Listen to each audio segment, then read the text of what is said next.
You are listening to Vitruvian Man with Jesse and Josh.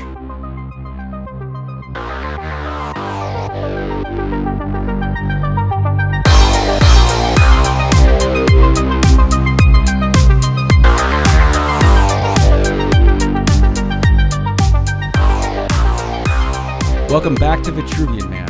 And as usual, I am joined by my pal Josh. Manila.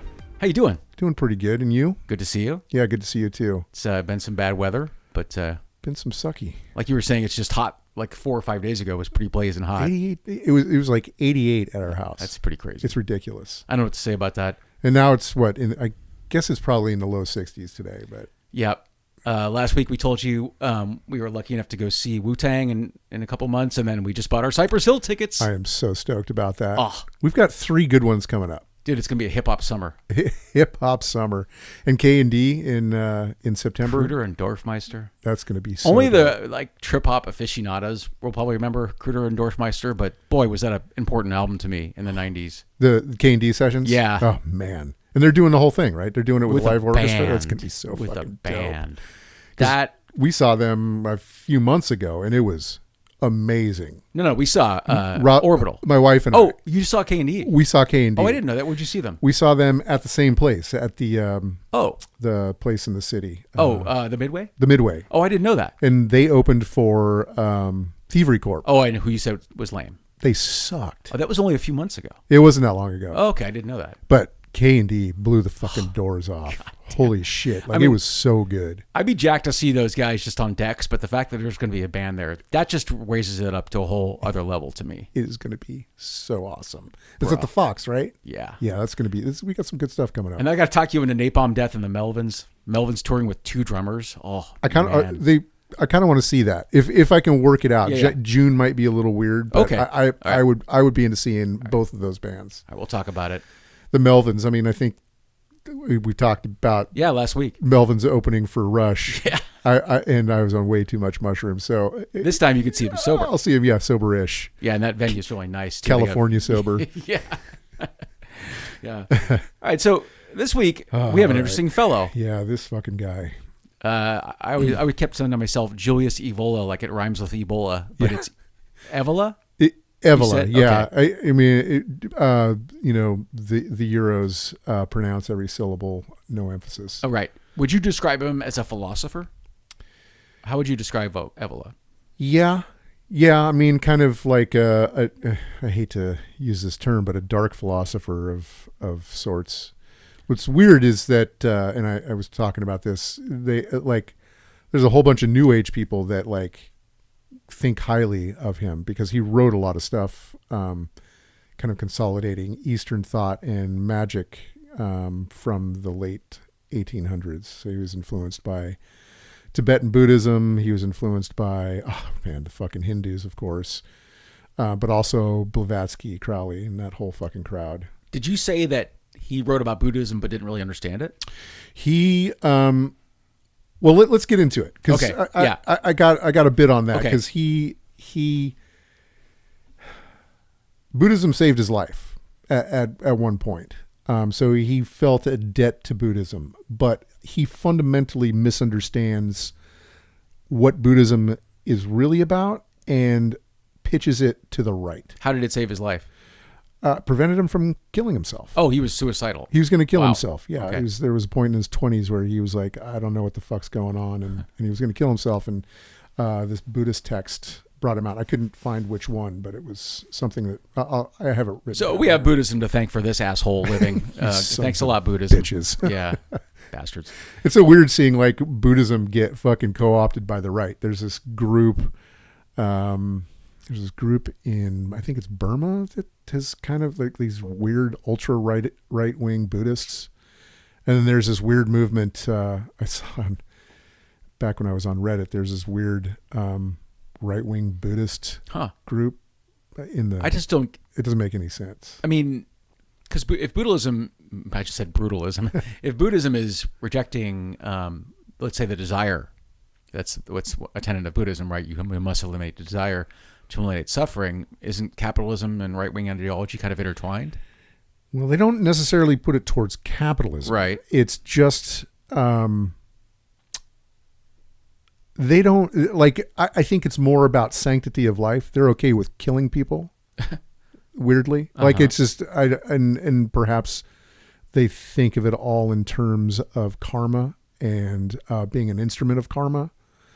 I'm not sure exactly how they came to the conclusion, but that's what seems a little weird. It's a little bizarre. Did you study his early life at all, or did you study his childhood? Or? I did. I got into it a little bit. There isn't a whole lot, you know, but I'll get into it.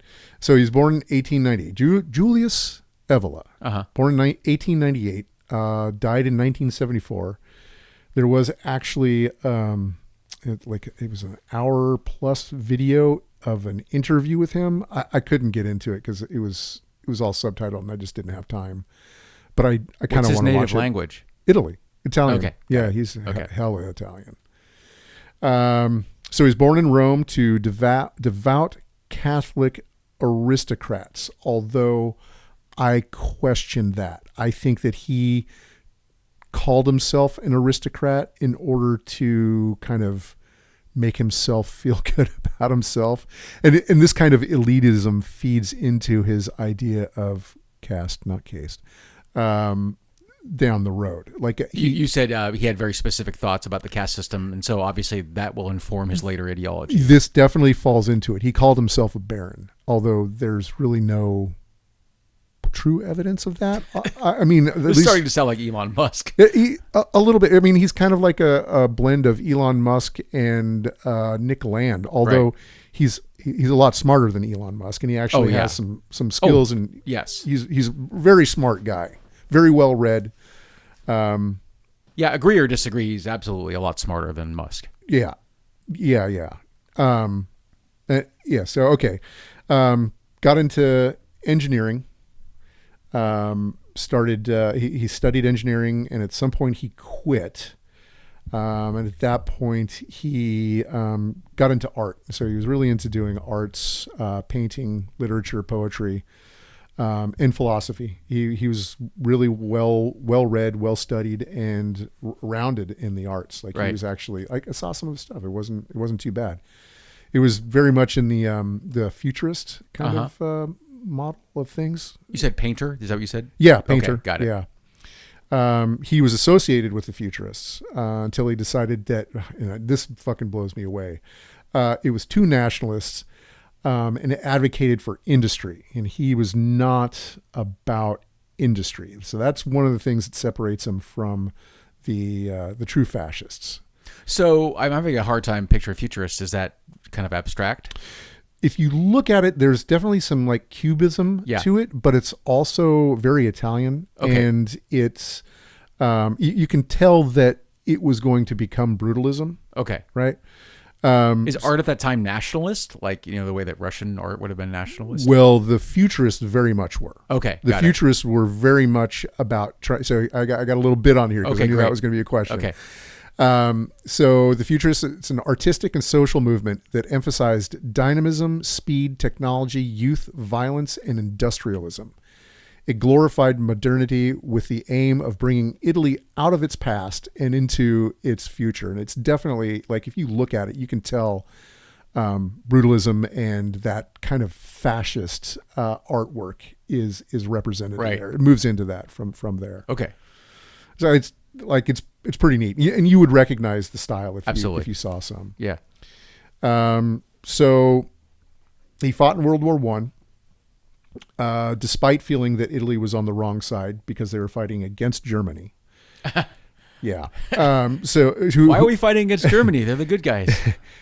He admired the Germans for their discipline and the hierarchy. So he was very much into caste and hierarchy. And as a civilian, he got out and he went back to being a painter. Weirdly, he went into being a Dadaist. So he was an absurdist, Okay. I don't know if you ever get a little bit. Yeah. So he wrote poetry in French and recited in cabarets accompanied by classical music. I mean, he turned into just like a real art geek. So he didn't just, unlike Hitler, he kind of kept with the art. He didn't do it for a while then. Gave up art in 1922. Oh, okay. Concluding it had become too commercialized and too rule bound by academic conventions. So he was like, fuck y'all, I'm out. and that was the end of that. So at that point, he started really getting into psychedelics. I mean, there's so many of these weird right-wing fucking philosophers. I mean, Nick Land, Curtis Yarvin, Right. got into doing a bunch of fucking drugs, lots of psychedelics, and started doing magic. Same fucking thing as Land, dude. Like fucking, like It all goes back to the occult. what the fuck? Like, it's just insane to me how that produced such fucking, I mean, autocrats, like fascist, like the whole thing. It's so fucking bizarre. Anyway, And it's funny because it feels like a semi-normal person does drugs and it kind of opens their mind to the world.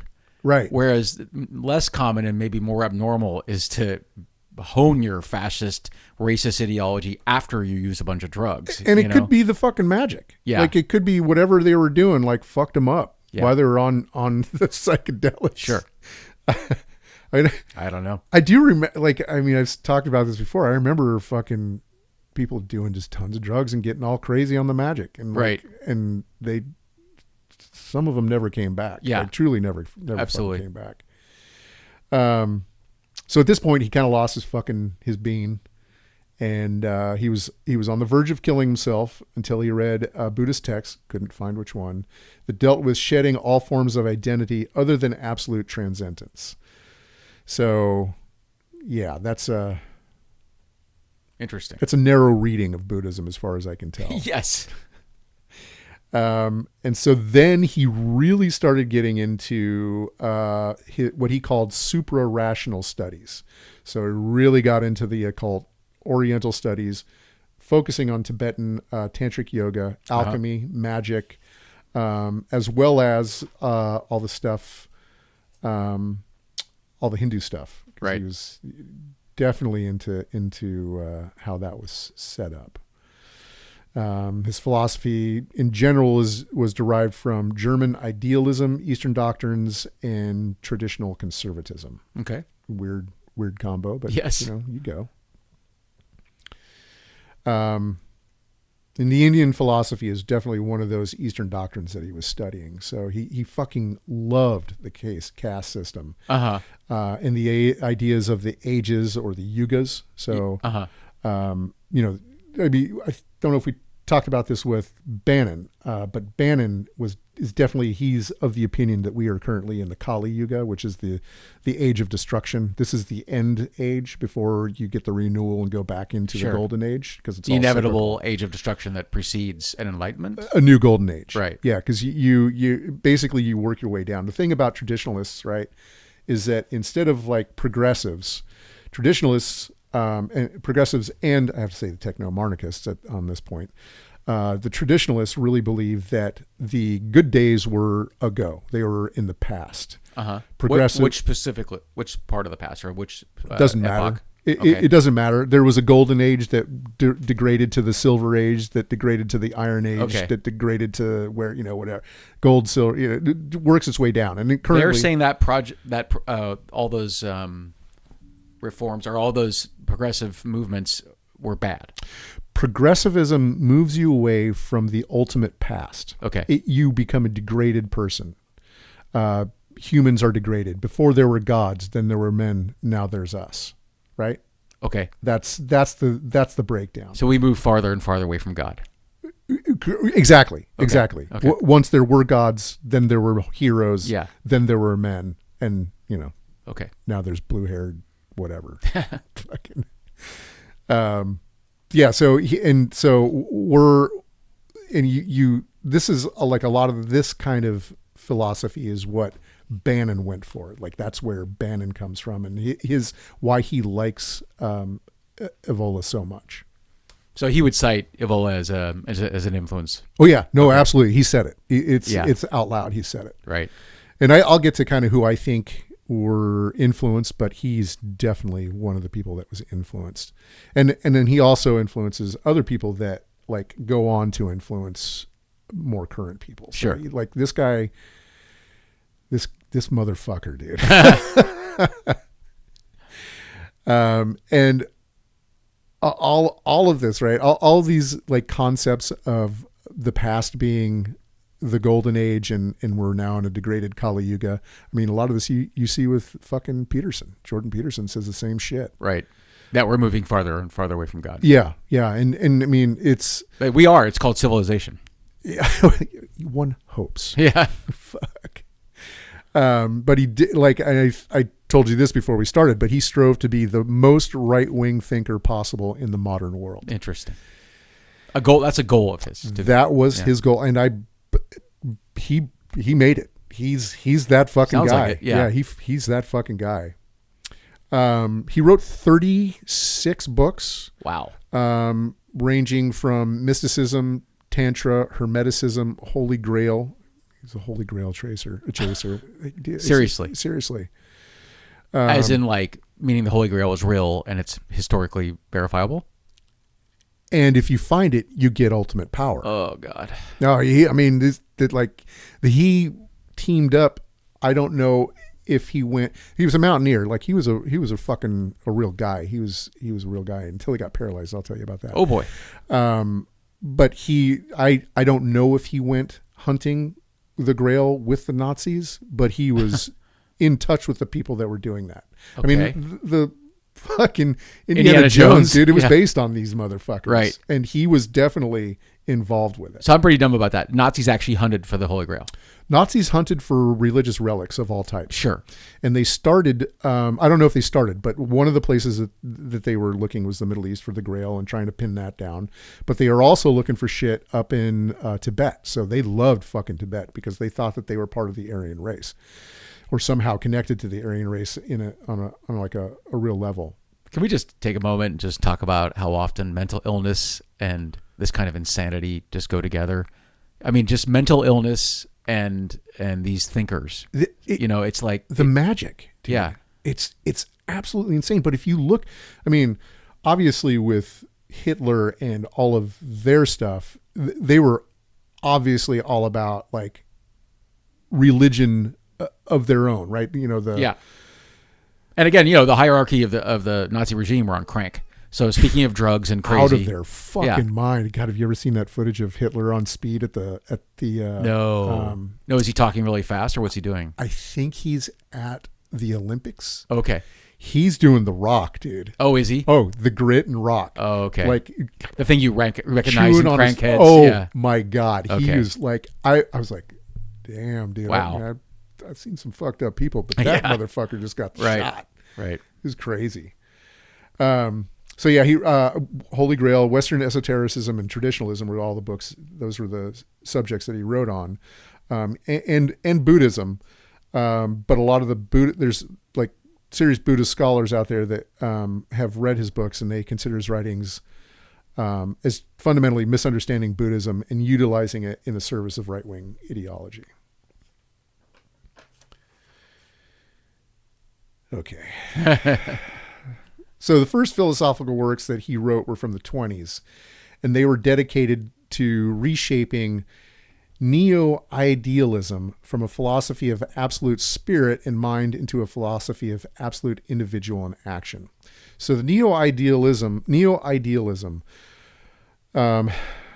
their basic thought was that consciousness is fundamental to reality. So reality is shaped by mind. You see a lot of this, like, modern neo-idealism in New Age thought.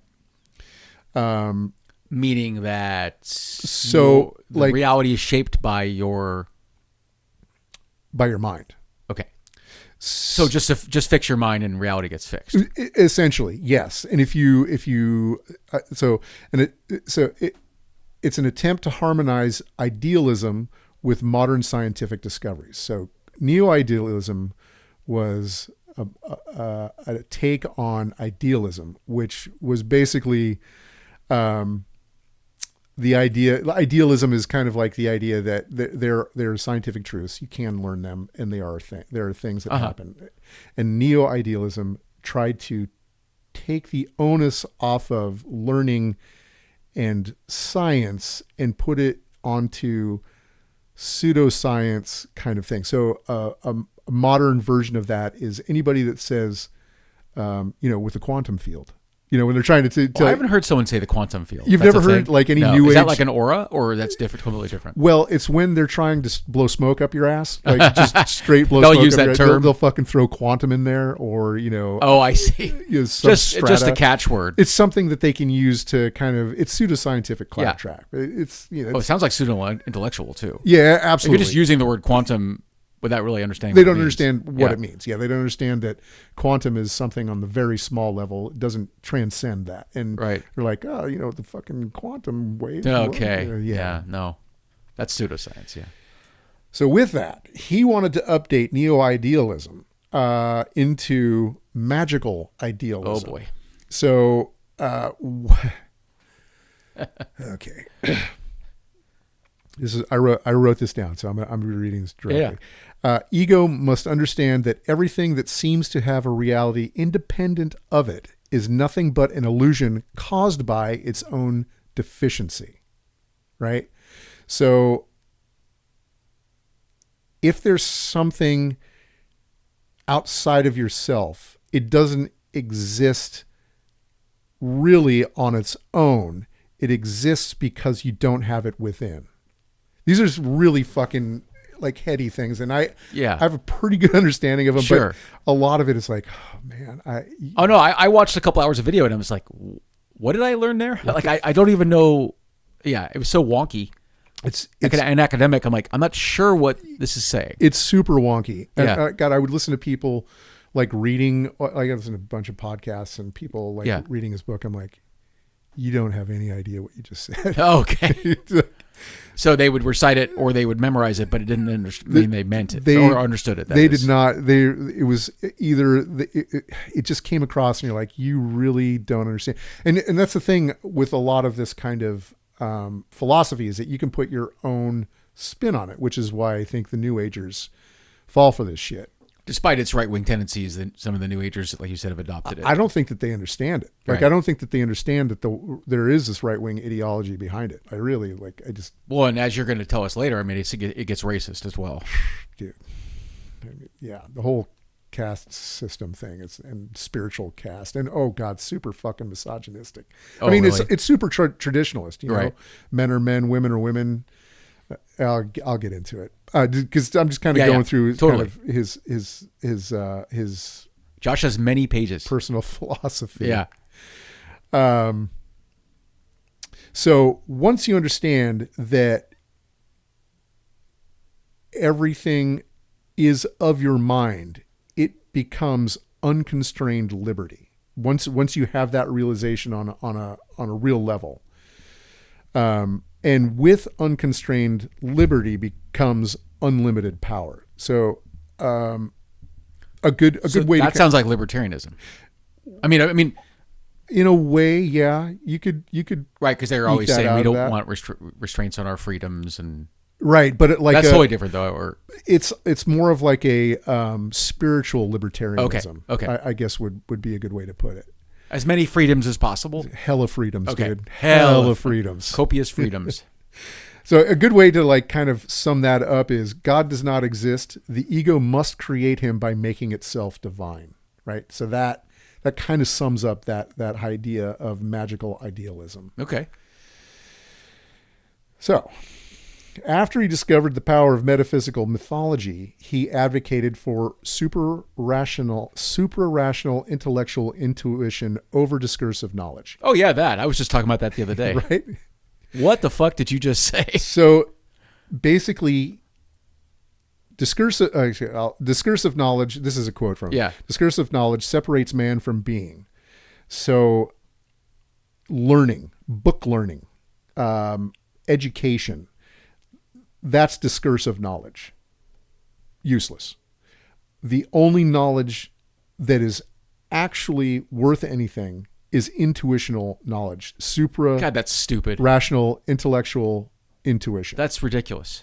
And you see this thinking in a lot of New Age thinking, as well as weird Christians, right? I mean, it's the same kind of thing. Well, There's this weird crossover. denying reality because you just don't agree with it. You know. Well, I mean, it's not even whether you agree with it or not. Yeah. It's just that kind of knowledge is useless Okay. in the face of intuitive, like the Okay. super rational intuitive All right. knowledge. If you say so. Like, look, man. Yeah. Is this your philosophy, Josh? The truths that allow us to understand tradition are not these that can be learned or discussed. They either are or are not. So that's like his concept of traditionalism and tradition is innate and intuitive. It's not something that he learned.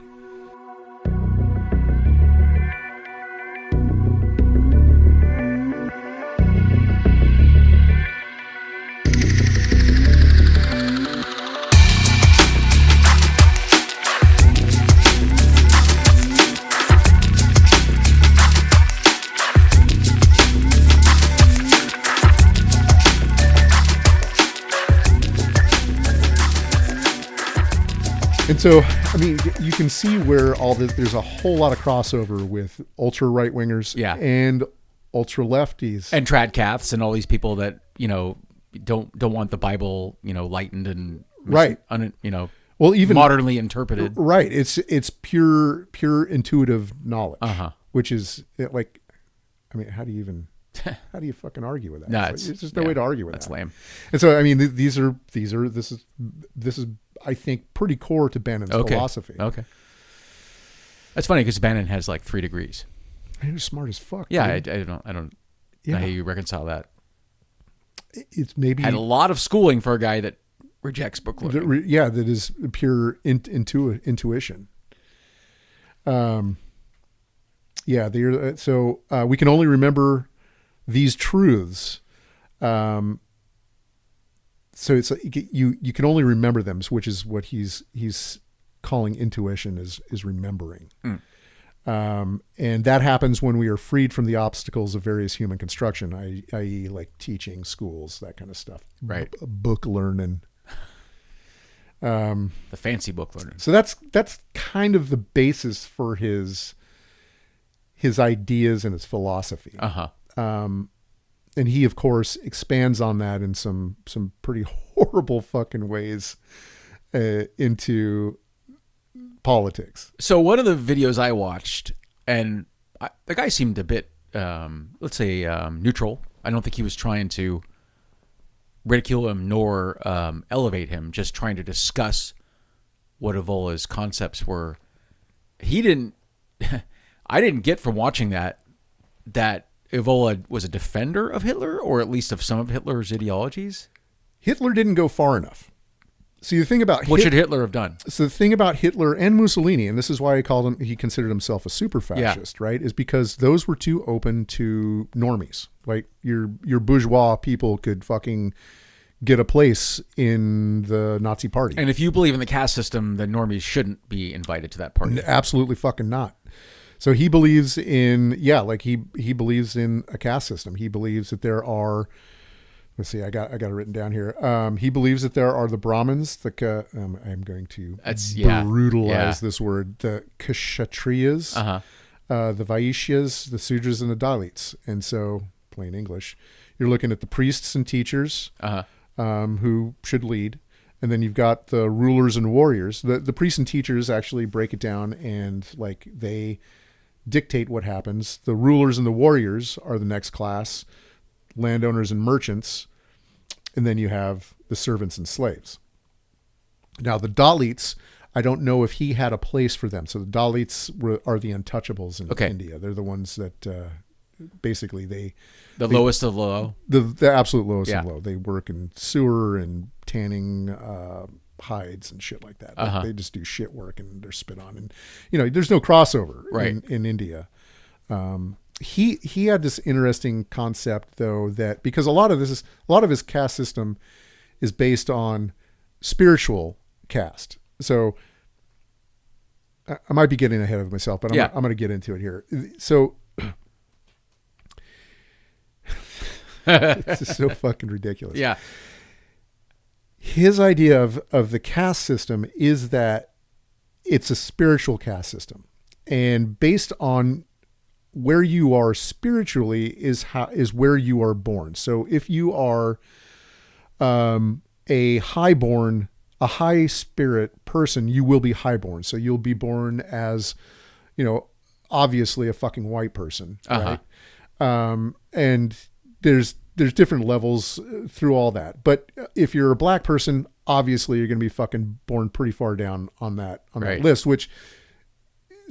but he had this interesting concept that you could transcend caste if you were spiritually prepared and ready to, which would mean that I don't know how he felt about reincarnation, although I have an inkling that he was into it. Right. But if you showed the traits of a higher caste, and the intelligence of a higher caste in his mind, you would transcend your lower. Okay. So would he have said that his caste system that he's favoring is more economic or more spiritual then? Right, because that's a very different thing. It's all based on spirit, but spirit manifests itself in the material, and that's where that is. That's kind of a cheat. Well, at least it's more interesting, right? And so that's why he didn't like Hitler and Mussolini. They didn't go far enough with the. They didn't go far enough. Right. For allowed too many normies into the upper caste system. Yeah, you get spiritually bereft people should not have been allowed into those parties. That's it. Okay. You get like people like fucking Himmler. Okay. He shouldn't have been there. He's a lower form of Nazi. Absolutely. Yeah, he's not the bourgeois Nazi. No. Oh, he is the bourgeois Nazi. But that is to say, he's not the higher level. The fucking the Brahmin. He's not a Brahmin. Right. So now you were saying that when you were listening to the stuff that they didn't really go into the fact that he was like a fucking ultra sexist and racist piece of shit, right? And I mean, because he really did. So can you expand on that? So true fucking misogynist, like okay, absolute fucking pig, dude. Yeah. Like he quoted this guy. I don't know who this is. Joseph de Maistre. Right. Woman cannot be superior except as woman, but from the moment in which she desires to emulate man, she is nothing more than a monkey. Oh boy. Yeah, I mean, and that's just like the fucking tip. So, do you know the ritual of sati with the Hindus? I don't think so. So what that is when a woman's husband dies, they put him on the funeral pyre. Her true action is to jump on that funeral pyre and kill herself. Because she's nothing without her man. That's right. Her Lord has died. It's time for her to die too. Oy. So he was all about that. Yeah. That was his fucking bag. Okay. He's like, that is the ultimate expression of being of the feminine. Women serve men. Women Period. are subservient to men. Women are inferior. Absolutely, in all senses. And in the same way he feels about race, right? I mean, yeah. I mean, he was obviously a fucking racist. But I kind of went along describing how it's like a spiritual racism more than, and physical race is a manifestation of your spiritual progress. Right? Okay. Yeah, I mean, it's just, if you say so. And I probably don't need to get into it, but obviously hated the Jews.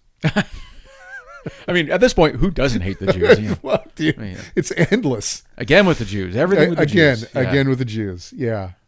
So ultimately, like, what I would call his philosophy is like an occult traditionalist. So he's like this.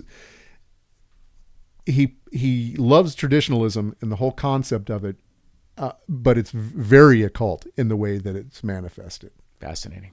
Yeah, it's really bizarre.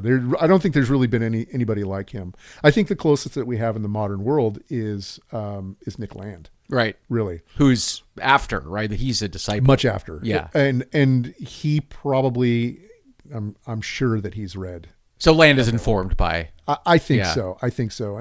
And because of that, I think that Yarvin is also informed of the same thing. You can really see it. The techno-monarchism, that whole concept is very similar, except that I guess they're closer to a true fascism because they look at there being a single head of state, as opposed to there being a caste of rulers. Right. And if you apply a caste system to fascism, it kind of makes sense, right? Because fascism is people that are better and smarter than you deciding what's best for you. Let's see. I wanted to get a definition of fascism. Okay. So fascism is a far-right, authoritarian, and ultranationalist political ideology and movement characterized by a dictatorial leader, monarch. Yeah. Centralized autocracy, militarism, forcible suppression of opposition, belief in a natural hierarchy. So they do believe in a caste system of sorts, but they're so like it's not a spiritual caste system like what Evola believes. It's a physical racist caste system. Subordination of the individual, interest for the perceived good of the nation or race, and a strong regimentation of society and economy. So that's fascism. Right. And so you see that with his occult traditionalism, super fascism, but it's much more spiritually focused than regular fascism. Right. That's what I see. Let's see. Yeah, so I kind of define super fascism as against modernity as opposed to fascism. So fascism, in and of itself, they are also very forward-looking. Right. They didn't think of the good times being in the past. They thought the good times were either then as their fascist state existed, or they were moving towards a golden age. Sure. So that's kind of a big difference between super fascism and fascism. I feel like I'm splitting hairs here. Yeah, absolutely. It's good. It's good that you're trying to find that, though. It's a little cryptic. It is, and the way people use the word fascist nowadays, it's becoming kind of meaningless. It's just somebody you disagree with. I mean, it's just an insult that someone calls a right winger now, right? Whether or not they actually fascist or a left winger. I mean, the fucking fascist. The right wing calls fucking lefties fascist. I mean, it's no different than people calling Kamala Harris Marxist. Yeah, I mean, you don't know what Marxism is, or you're just lying about it because no, she's not a Marxist. That's not true. Far from a fucking Marxist. Yeah. So now there's kind of I was going to say I was going to talk about the people that I think that he has had a real influence on. I've said most of them: Land, Yarvin, Bannon. I really think Stephen Miller is deep in that shit. I think does Miller have a White House appointment right now? I mean, I know he was in the. Oh yeah. Okay. Yeah, he's something. I've been avoiding the news, as you could tell, but I love watching him just fucking lose his mind. Yeah, it is so entertaining when like somebody just asks him a question and he just fucking rages out. Yeah. Oh my god, that's one of the most entertaining things about this horror timeline that we have. Right. You got to find the joy. It's the little things, right? Yeah, you got to find the little nuggets. But then I also basically every far right fucking organization in Europe has been influenced by him. There's he's got actual violence books on how to conduct violence as a super fascist. Wow.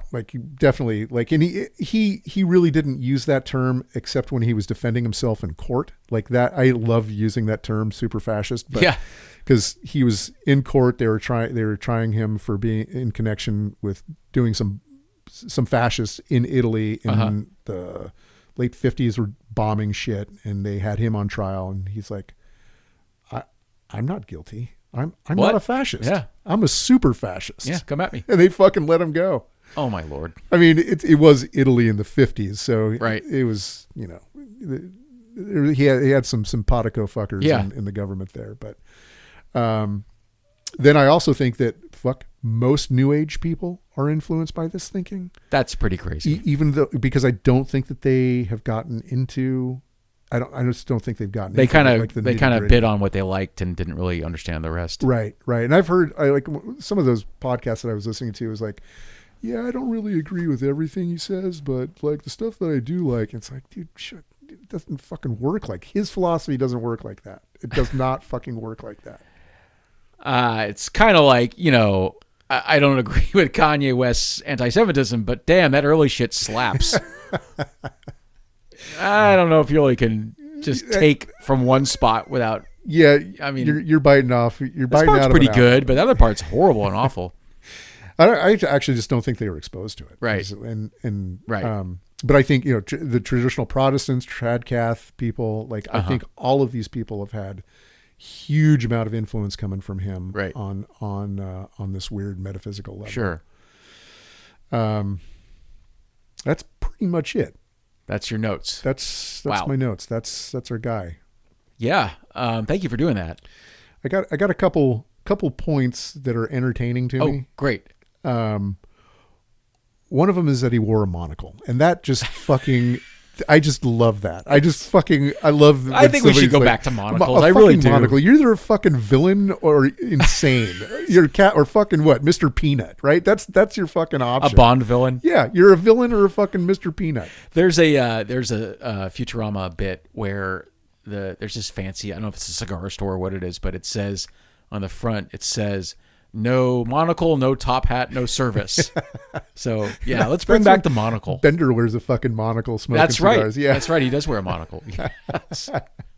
That's wonderful. And then the other thing, this is like, I don't know, like he was like he was real physical. So he would do mountaineering. He would go on explorations. Like he was a well-read man of the world. Yeah. Yeah. He was a fucking Renaissance man, an evil Renaissance man, but a Renaissance man. A super evil Renaissance man. So in 1945, one of his pastimes that he really liked to do is when a town that he was in was being bombed, he would like to go out and walk around. That was his fucking bag. So a little hobby of his. It was a little hobby of his because it made him feel, alive. It was one of those things, I guess so. Like, I get it. Sure. Sure. Okay. Yeah. So that's the template for the character in Apocalypse Now. He's walking down that beach while bombs are going off to the left and right of him. I love the smell of napalm in the morning. Yeah, he doesn't even notice they're going off. No, Robert Duvall, right? Yeah, that's right. That's pretty funny. So 1945, he's walking around Austria as it's getting bombed to shit. Yeah. Fucking bomb hits relatively close by. Yeah. Fucking chunk of shrapnel flies off, severs his fucking spinal cord. Paralyzed. Oh, shit. Paralyzed from then on. Oh, my God. Well, so while that hobby was fun, well, it lasted, I guess. Jesus. Made him feel alive. So a few years later, so he lived a few years as a paralyzed person? Oh, he lived, so that was 1945. He died. That's another 30 He died in 74 years. or so. Wow. Yeah, almost 30 years. Yeah. I wonder if it'd be fun to see if he had any quotes years later about was that a prudent thing to do? Walk around while the bombs are going off? He did not regret it. Okay. Yeah, did not regret it. It's the path that led him here. Yeah, this guy, he was a fucking lunatic. Yeah. Like he really, like, he was so smart and he studied so many different things and he came out with this.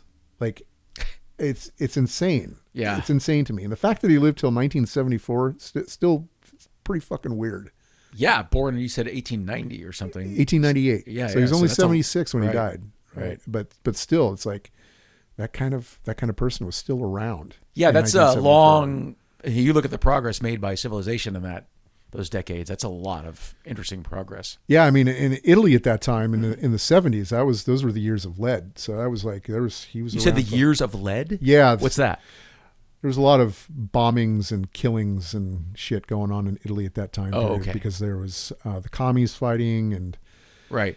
Do you know about Project Gladio? I don't think so. Man, okay, so we'll have to get into this one. Okay. Project Gladio's. We'll get into it. All right, another time. That's the whole fucking can of worms right there. I had a couple Hitler jokes I had to tell you. Bill Burr told a couple good ones. He was saying that Hitler was really into architecture, which I didn't know that. Yeah. But it's kind of like weird to go like, yeah, let's murder these millions of people. Oh, is that Art Deco? Like, it's just kind of a bizarre little factoid about Hitler. Well, fuck. if you look at like the what was it, not the Nuremberg trials, but that rally. That was right. Nuremberg rally? Was that it? Something like that. The way that they designed all those buildings. Right. It's like, it's fucking, it was made to awe. Right. Absolutely. The architecture was meant to impress. And I guess that would be kind of a offshoot or a direct kind of relation, a German relation of brutalism. Okay. right? If you say so. All right. Never mind. That's above my pay grade. Bill Burr also quoted Norm Macdonald, late great Norm Macdonald, who had his favorite Hitler joke, and it was like, "Hey, so I've been reading up on this Hitler guy, really not a good guy." Like, and it's just like that's such a Norm Macdonald joke. Like he's the first person who's figured that out. Like, that's just Hitler. I don't like him. He was such a comedian's comedian. Yeah. Right. I mean, he was funny, but fucking comedians love. Oh, they would just fucking die Norm laughing Macdonald. watching him. Like, he would do those roasts and the jokes as delivered by a normal person wouldn't be funny. No, it's not funny. But the way he does it, it's hilarious. And some are super corny. He would tell a corny joke and just Conan O'Brien on his show would just die laughing. Yeah. So, he was a special guy. Pouring out for homie. Norm Macdonald was a chronic gambler and would routinely lose his money and earn it back again. I didn't know that. Yeah, it's pretty crazy. I knew that he gambled. I didn't know that like he would just lose it and large sums of money, by the way. Fuck, dude. Yeah, that guy had cancer, didn't tell anybody, and was booking shows, after he knew he wouldn't be around. It's like he just kept on touring and booking shows, and he would just didn't tell anybody. Yeah. So he was talking to guys about booking shows just days before he passed away. That's crazy. So man. yeah. So I have a couple quotes. So I discovered this wonderful poet. She's a Nigerian poet. Pardon me for this pronunciation, but it's slaughtered. Ijeoma Umebinyuo. Sorry, that's awful. I'll put in the show notes. She's incredible. I just beg you guys to read her stuff. It's incredible. Stuff about pain and loss and feminism and about racism. So here, I got a couple here. Stay away from men who peel the skin of other women, forcing you to wear them. Right? Men that have this idyllic version of what a woman should be. Stay away from men like that. One more. So many broken children living in grown bodies mimicking adult lives. Wow. Yeah. That's pretty great. That's the current administration. Yeah, exactly. This is G.H. Hardy, who I didn't know. Hardy was a mathematician and a biologist, which I'm like, what? I mean, normally genius mathematicians, that's enough. Yeah. People are already impressed by that. I was trying to understand his biological stuff that he was famous for. I couldn't even understand what he was. Yeah. So a famous mathematician and a biologist that's a pretty impressive resume. That's a hella stack. You and I always talk about these are not serious people. Yeah. Right. So here's Hardy on serious people. He says, a serious man ought not to waste his time stating a majority opinion. Wow. Damn straight. Dude, I mean, I'm not patting myself on the back. If I had an ideology, that would be it. Yeah. Like, I don't care if I'm the only person in the world who likes a movie. I'm not interested in your opinion that it's terrible. No. I mean, we'll talk about it, fine. Yeah, we can have a conversation. But yeah. I'm not looking for approval of anybody about my opinion. Right. And it's like, obviously this is going to be applied to politics and racial relations and all these things, but it's just as far as art goes. I've gotten arguments with people. This movie made $500 million. Dude, I don't care if it made $10 trillion. It's a piece of shit. It's still ass. Yeah, it's terrible. The group's approval does not elevate it. In fact, I mean, we've talked about this before. Groups of people are a terrible thing. Yeah. Large amounts of people, and the larger they get, the worse it gets. It is, yeah. Right? The hive mind. They vote for the worst people. They watch the worst films. They subscribe to the worst religious ideologies. And the worst podcasts. That's our listeners. Our listeners aren't like our that. handful of listeners are individualists. All both of you guys. Yeah, I love you guys. All right, I really appreciate you doing all that work. So. Oh yeah, man, that was good. Yeah, I wish it's so dense. I wish I could have gotten into it more, but it was just you understood it better than I did, and I was grateful for that. So thanks, homie. All right, I'll see you next week. All right, man. Take care. Rock on. You have been listening to The Trivial Man. If you'd like to get a hold of us, you can either call us at 415-484-8841 or send us an email at thetriviumpod@gmail.com.